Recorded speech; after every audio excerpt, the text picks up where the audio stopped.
Are you tired of the same old blog posts, video trainings, and tutorials on how to become a best-selling author or how to market your book like the pros? The problem with some of these trainings is they focus more on the book sales aspect, which is merely a byproduct of what truly determines success in any type of marketing, even for authors: building relationships with customers. There are 4 things you must accept and embrace if you want to become successful in any business venture. Yes, authorship is a business and it must be treated as such if you wish to have success. First, if you have a product or service, you are a marketer or salesman, whether you want to be or not. Therefore, you must learn how to sell and market the right way. Second, you will either trade your time for money at a job making someone else's dream come true, or your money for time, paying for training to learn how to build your own dream. If you don't have time to learn the tricks of marketing, you must pay someone to handle that for you if you wish to be successful. Offering a free product or service means nothing if your target customers don't find value in it. The irony is, free isn't always a good thing unless someone values it. And finally, success takes time. If you do it for a year, it's a business. If you do it for a decade, it becomes a brand. Keep going. We're working on building your brand. You see, the secret to success of best-selling authors is the power of influence, basically the brand behind the author. The reputations of the big publishers and publicists who are backing these authors is already established. Therefore, customers, avid readers, already know and trust the books marketed by this brand. Most indie authors don't have an entourage of this size behind them.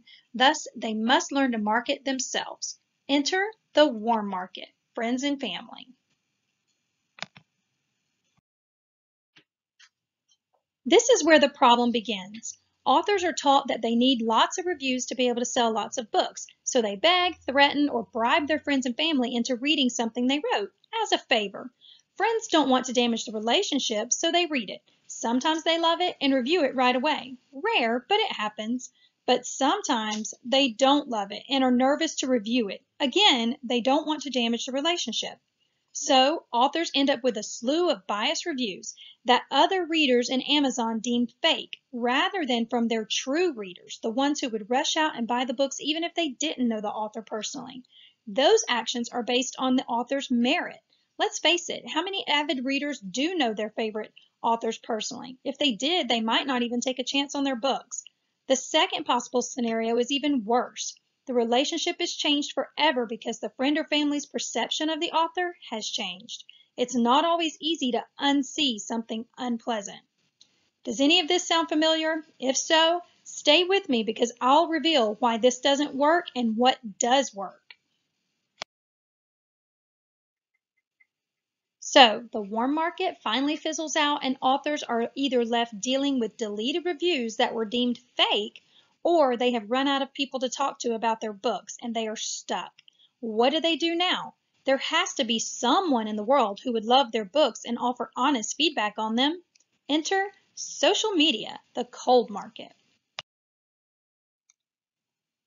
Social media is the #1 platform authors use these days to market their books. The problem is not many authors have been taught proper social media etiquette, so they fall back on the only method they can think of: posting on every social media platform they can find to let everyone know how great their books are and how to buy them.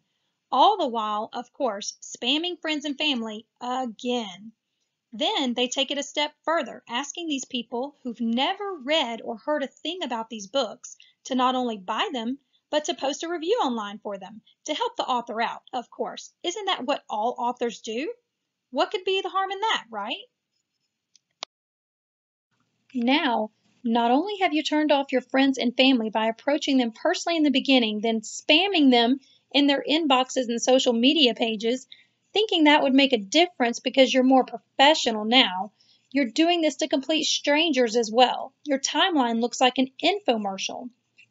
If you can't depend on your warm market to buy and review your books, and you can't spam all over social media, how the heck do you let the world know about your writing? The answer is only a couple slides away. Try this scenario for a moment. Imagine you just sat down at a restaurant and a waitress comes up without handing you a menu and says, "Hi, how are you today? Would you like to try my homemade banana pudding? I made it from scratch. It's my grandma's recipe and everyone I know loves it. In fact, I've been told it's the best by several of my friends. It's only 99 cents today. I can bring you a free sample if you want right now." You're probably thinking, "I do love banana pudding, but geez, I came here for lunch, not dessert. Could I at least see a menu and maybe get a hamburger first?" This is the same thing many readers hear and think when they see book posts on social media from authors they don't know. Sure, they want to know the banana pudding is available, your books, and it's on sale, but they don't know or trust the waitress yet enough to know if her banana pudding is truly as special as she says it is. Plus, they weren't even there to eat banana pudding. Let's try an alternative approach to this scenario. Okay, we're back at the same restaurant. You just sat down and the waitress comes over to your table with a smile and says, "Welcome to the Crab Shack. My name is Lori and I'll be taking care of you today." Personal approach. "Can I get you started with some drinks?" Solve an immediate problem. "I know it's hot out there today." Emotional connection. Lori brings the drinks right away and says, "While you're looking over the menu, I just want to let you know that our special today is a dozen oysters on the half shell for just $9.99. Offering value. "I'll be back to take your order in a few minutes, unless you're ready now." Providing an option and catering to the customer's preference. Lori then takes your order and serves the food a few minutes later. She caters to you throughout the meal, making small talk about current events or local events in the town. Personal connection. And just before you finish the meal, she says, "If you saved room for dessert, I'd be honored if you'd try my special banana pudding for just 99 cents today. It's my grandma's recipe and I'd really love to get some feedback on it." See the difference? Wouldn't you much rather offer this type of experience to each of your customers? Want to know the coolest part about this type of approach? Even if you don't buy the banana pudding that day, perhaps if you simply don't enjoy it, you aren't in the mood for it, or maybe you're allergic to it, you'll most likely tell your friends about the waitress and how lovely she was, and possibly recommend her pudding to those who might enjoy it, because a relationship was built. As well, if you aren't in the mood for banana pudding at that time, but you typically eat it, you'll most likely come back another day and try it. The reason for this is most people either 1, don't buy on the first offer, or 2, don't find value in the product for themselves. Maybe they don't like banana pudding, but they may be willing to refer it to a friend if the personal connection is made. Now, before we go any further, I would just like to let everyone know that I've been where you are. I've made these same type of mistakes. I'm an author too. You don't know until you know, right? And they say the proof is in the pudding, right? So that's why I offered the story about the banana pudding. I'm about to show you the proof. Are you ready to learn some simple strategies to take control of your time and efforts every day, knowing when, where, and how to post about your books? Are you ready to create more engagement with your followers and convert them to fans who want to support you? Ready to become a respected author in the indie community who's known for compelling content rather than salesy book posts? Are you ready to have your work stand out from the crowd? Are you ready to gain the confidence to talk up your books to anyone to the point that you may not even have to ask for the sale or review every time? When you change your focus, you change your results. If you answered yes to any of these questions, this training is for you. So let me ask you something. What would it be worth to you to know what, when, and how to post about your books every day? To know the key words you should avoid to avoid killing the sale with potential customers? To know the top 5 reasons people buy anything? To know the top 3 things that make readers one-click a book? To know how to build the brand of you so you don't restrict yourself in products or genres? And by the way, I'm going to teach you that your product is not your book. Believe it or not, it's you. The top 3 money-making activities you need to focus on every day in your business. The top products to help you save time and money in your business. The proper way to follow up with a customer and how to deal with rejection. Magic words to say to keep the relationship going. Just because they don't become a customer does not mean they won't be a key player in your success. This is why I created the Ultimate Character Building Challenge. It's a 31-day training for authors who are serious about building their brands on social media and in person.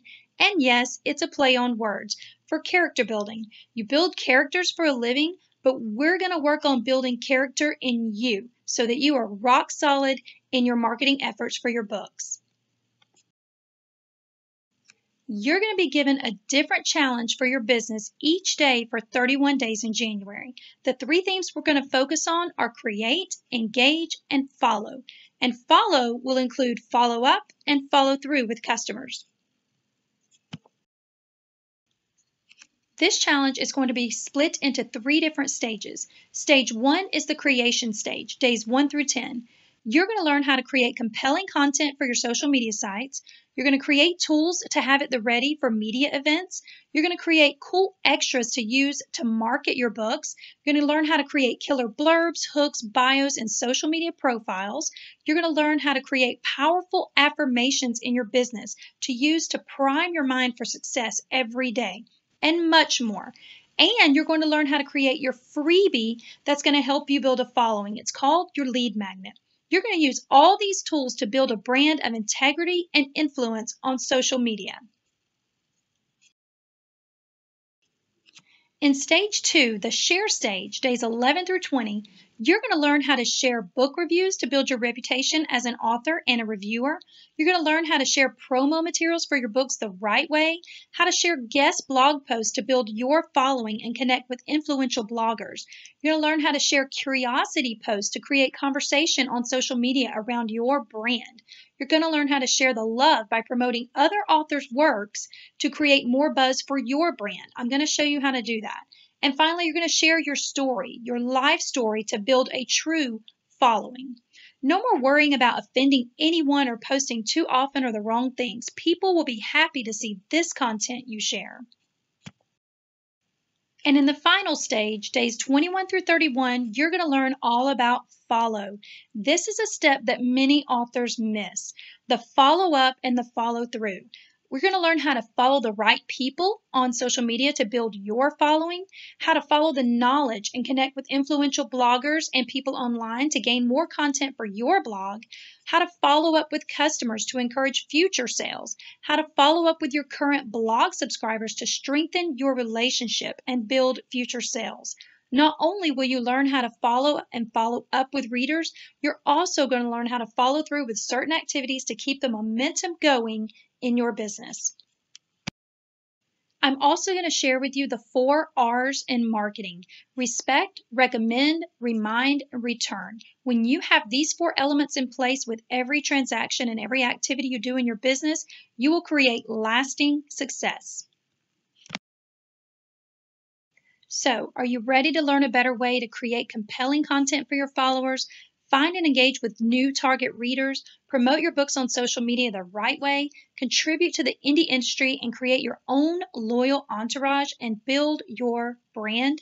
Your journey to success is just 1 page away. Join me and many other authors in the month of January and learn how to build success and keep it going in your business. Only $25 reserves your spot in this amazing challenge. Why not even grab a buddy and do this together? Click the button below to be taken to the sign-up page, and let's get started.